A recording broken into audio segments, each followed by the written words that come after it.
매일 성경 묵상을 돕는 해설 가이드입니다. 안녕하세요. 묵상 코치입니다. 함께 읽고 나눌 말씀은 여호수아 7장 16절에서 26절까지 말씀입니다. 하나님께서 일러주신 대로 제비를 뽑았더니 유다지파 세라의 증손 아간이 뽑혔습니다. 여호수아가 신문하자 아간이 자복하였습니다. 이에 여호수아는 그 물건과 함께 아간과 그 식구들을 모두 돌로 쳐서 진멸하였습니다. 16절에서 21절에 읽겠습니다. 이에 여호수아가 아침 일찍 일어나서 이스라엘을 그의 지파대로 가까이 나오게 하였더니 유다 지파가 뽑혔고, 유다 족속을 가까이 나오게 하였더니 세라 족속이 뽑혔고, 세라 족속의 각 남자를 가까이 나오게 하였더니 삽디가 뽑혔고, 삽디의 가족 각 남자를 가까이 나오게 하였더니 유다 지파 세라의 증손이요 삽디의 손자요 가임의 아들인 아간이 뽑혔더라. 그러므로 여호수아가 아간에게 이르되 내 아들아 청하노니 이스라엘의 하나님 여호와께 영광을 돌려 그 앞에 자복하고 내가 행한 일을 내게 알게 하라. 그 일을 내게 숨기지 말라 하니 아간이 여호수아에게 대답하여 이르되 참으로 나는 이스라엘의 하나님 여호와께 범죄하여 이러이러하게 행하였나이다.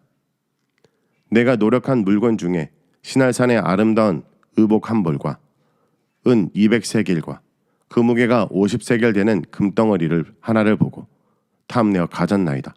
보소서 이제 그 물건들을 내 장막 가운데 땅속에 감추었는데 은은 그 밑에 있나이다 하더라.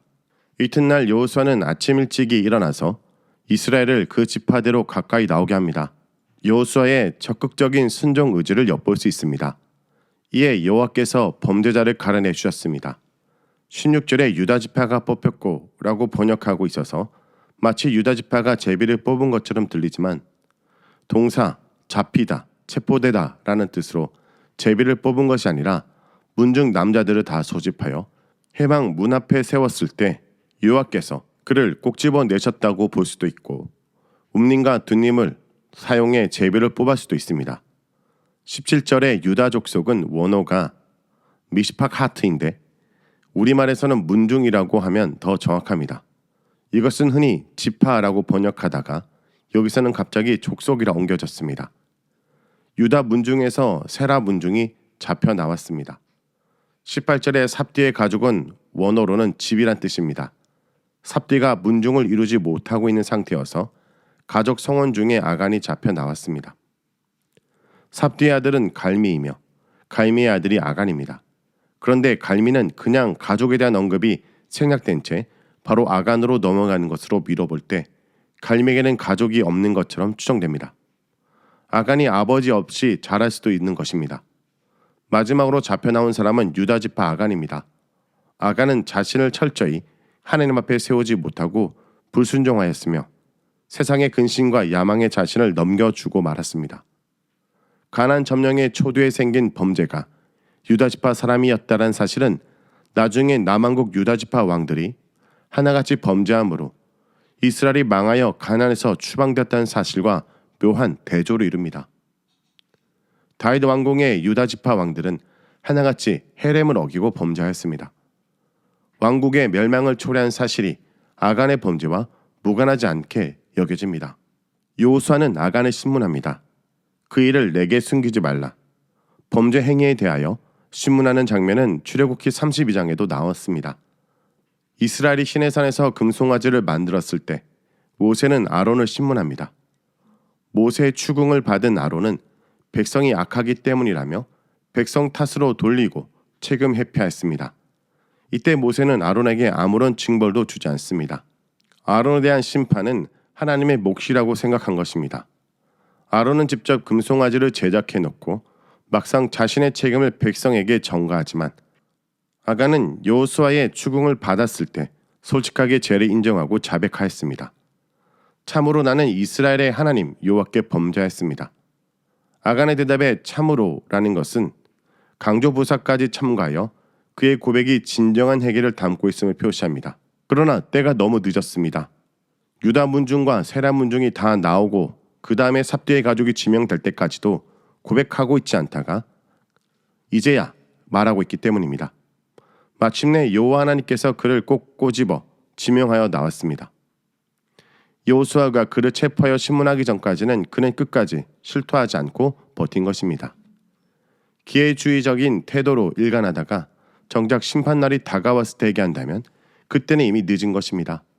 이 생 동안 회개하지 않다가 정작 임종을 앞두고 회개하면 무조건 구원을 받을 수 있을 것이라고 생각하는 사람도 있을 수 있습니다. 그러나 너무 늦으면 회개해도 구원을 받을 수 없을지도 모릅니다. 아간의 회개는 너무 늦었습니다. 범죄의 핵심은 탐욕에 있습니다. 아간의 말에는 내가 노력한 물건이라는 표현이 나오는데 그 사고방식 속에서 전쟁의 승자는 당연히 노력한 권리가 있다는 주장이 담겨 있는 것 같습니다. 여호와의 거룩한 전쟁은 하나님께서 거둔 승리이기 때문에 거기에 어떤 인간의 공로도 내세울 수 없습니다. 거룩한 전쟁에는 농공 행상을 가릴 수 없습니다. 그러나 아간은 자신의 몫을 챙기려 했습니다. 또 신날산의 아름다운 외투 한 벌이란 표현에는 인간의 탐심이 담겨 있습니다. 신날산이라는 당대 최고의 강국 바벨론 도시국가에 맞춤복이란 뜻입니다. 요즘 말로 하면 최고급 브랜드의 명품 옷을 태워버리기는 너무 아까웠다는 말입니다. 탐욕은 세상 사람들의 뼛속까지 스며들어 있는 가장 무서운 죄악입니다.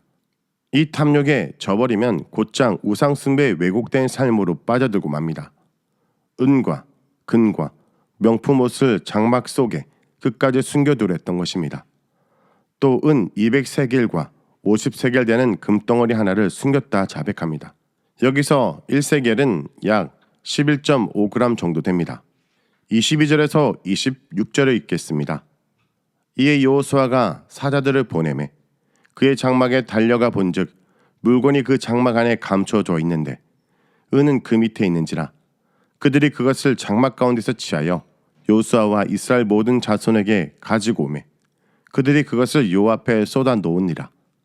여호수아가 이스라엘 모든 사람과 더불어 셀의 아들 아간을 잡고 그 은과 그 외투와 그 금덩어리와 그의 아들들과 그의 딸들과 그의 소들과 그의 나귀들과 그의 양들과 그의 장막과 그에게 속한 모든 것을 이끌고 아골 골짜기로 가서 여호수아가 이르되 내가 어찌하여 우리를 괴롭게 했느냐 여호와께서 오늘 너를 괴롭게 하시리라 하니 온 이스라엘이 그를 돌로 치고 물건들도 돌로 치고 불사르고 그 위에 돌 무더기를 크게 쌓았더니 오늘까지 있더라. 여호와께서 그의 맹렬한 진노를 그치시니 그러므로 그곳 이름을 오늘까지 아골 골짜기라 부르더라. 여호수아는 아간의 자백을 근거로 감추어둔 헤렘을 찾아냅니다. 아간의 범죄를 입증하는 증거물입니다. 여호수아는 이것을 모든 회중 앞에 진열하였습니다. 회중이 이스라엘 군대 36명을 전사하게 만든 아간의 범죄가 얼마나 막중한지를 인식하게 이끄는 과정입니다. 범죄를 미워하도록 회중에게 경고하는 의미도 있습니다. 이어서 그 증거물들을 해막 앞에 쏟아나온 것은 여호와 하나님의 지시대로 다 준행하였음을 하나님께 고하는 마지막 절차였습니다. 아간은 속죄받기를 원했지만 그에게 사형 언도가 내려졌습니다. 이스라엘 전체에게 던지는 무서운 경고의 메시지입니다. 아간은 용서받지 못하고 돌에 맞아 죽임을 당하였습니다. 아간뿐 아니라 그의 가족과 가축과 모든 재산이 진멸당하였습니다. 온 백성이 나와서 아간의 무리와 헤렘에게 돌을 던졌습니다. 얼핏 들어도 매우 잔인한 처사로 들립니다. 여호와 하나님이 잔인한 분임을 보여주는 야만적 이야기로 들릴 수 있습니다. 연자제를 금지하는 신명기 24장 16절에 비추어 볼 때 아간의 범죄는 가족의 공모나 협조 속에서 진행되는 듯 보입니다. 여호수아는 내가 어찌하여 우리를 괴롭게 하였느냐라고 추궁하였습니다. 원어는 맥 아카르타누인데 동사 아카르는 괴롭히다라는 뜻입니다. 야곱이 하몰 족속을 몰살시킨 아들들을 나무라면서 너희가 나에게 하를 끼쳤다고 말했을 때 아카르 동사를 사용했습니다. 이에 6장 18절에서 헤렘을 취하면 고통을 당하게 될 것이라고 여호수아가 경고했을 때 이 단어를 사용했습니다. 지도자의 경고를 무시한 아간의 죄로 인하여 온 이스라엘이 패전의 고통을 당한 것입니다. 이제 여호와께서 아간을 괴롭힐 것입니다. 이 괴로운 사건으로 인하여 아간이 처형당하였는데 그 장소를 가리켜 아골골짜기라 부르게 되었습니다. 범죄한 아간과 그에게 속한 모든 것들이 제거되자 하나님은 자신의 분노를 돌이키셨습니다. 이스라엘 백성 가운데 더는 하나님께 속한 물건이 남아있지 않았기 때문입니다. 이 사건은 이스라엘이 거룩해야만 거룩하신 하나님을 모실 수 있고 거룩한 전쟁을 수행하여 승리로 이끌 수 있음을 보여줍니다. 성도 여러분, 개인의 죄는 공동체 전체의 문제입니다.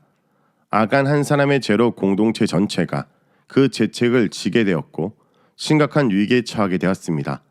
따라서 아간의 죄를 드러내는 일에 공동체 전체가 참여하므로 스스로를 거룩해 하라는 하나님의 명령에 순종합니다. 혹시 나로 인해 공동체가 어려움을 겪고 있지는 않습니까? 우리 공동체는 구성원 죄에 대해 어떻게 치리하고 있습니까? 아간 한 사람의 죄로 그의 지파와 족속과 집안이 부끄러움을 당했고 이스라엘 전체가 고통을 받다는 사실을 무섭게 받아들이기 원합니다. 말씀을 놓고 기도하겠습니다. 주님, 오늘도 아무도 모를 거라 생각하고 죄를 가벼이 여겼다면 용서하여 주옵소서. 오늘도 우리의 삶을 진지하게 돌아보며 숨긴 죄가 있다면 주님 앞에 내놓고 회개하는 하루가 되게 하여 주옵소서. 예수의 이름으로 기도합니다. 아멘.